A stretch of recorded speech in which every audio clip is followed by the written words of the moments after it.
Gua kan bilang, ya, ke Timothy yang 17 tahun, bahwa tenang, lu nggak perlu tahu semua jawabannya.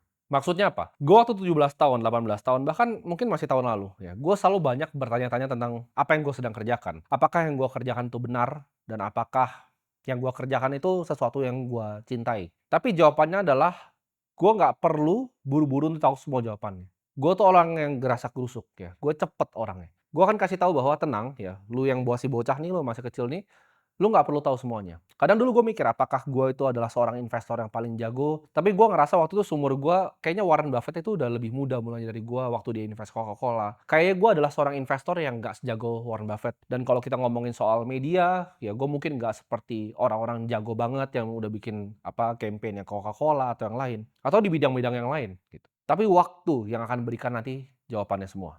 Jadi lu nggak perlu harus langsung tahu gitu, fokusnya di industri apa, lu jagonya di mana. Kadang nanti lu akan ketemu yang namanya dua dunia. Contohnya, gue adalah seorang investor yang handal, tapi nggak semua investor itu bahkan bisa ngomong di depan kamera seperti ini, seperti gue. Jadi itu adalah dua dunia yang gue gabungin, ya. Satu dari dunia investasi, satu dari dunia media. Nah, orang yang bisa gabungin dua dunia ini, gue kasih contoh lagi. Elon Musk adalah seorang engineer yang handal. Dia bisa bikin perusahaan seperti SpaceX, dia ngerti teknisnya dari Tesla, humanoid robot, Neuralink-nya dia ngerti. Dia engineer yang hebat, tapi dia adalah seorang salesman yang lebih hebat lagi sebenarnya. Jadi kalau Elon Musk kalian suruh gua nih analisa, dia itu bukan fully engineer. Dia mungkin engineer-nya 30%, 70%-nya adalah sales. Atau misalnya Jeff Bezos, dia adalah dua, dia adalah orang sistem dan dia juga adalah sebuah engineer. Jadi banyak orang-orang terkaya di dunia itu yang berhasil menggabungi yang gue sebutnya dua dunia ini. Kadang ada yang bahkan tiga. Lu fokus di satu aja gue bilang lu bisa jadi yang terhebat. Lu bisa jadi orang yang sukses, lu bisa jadi orang yang kaya. Tapi jawabannya lu harus lihat apa yang kira-kira lu jago, apa yang sebenarnya orang lain bilang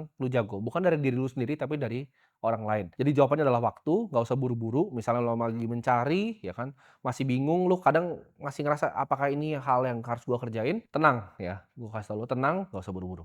Hal juga sebenarnya. Kalau lu mau ngomong gua di posisi gua sekarang sama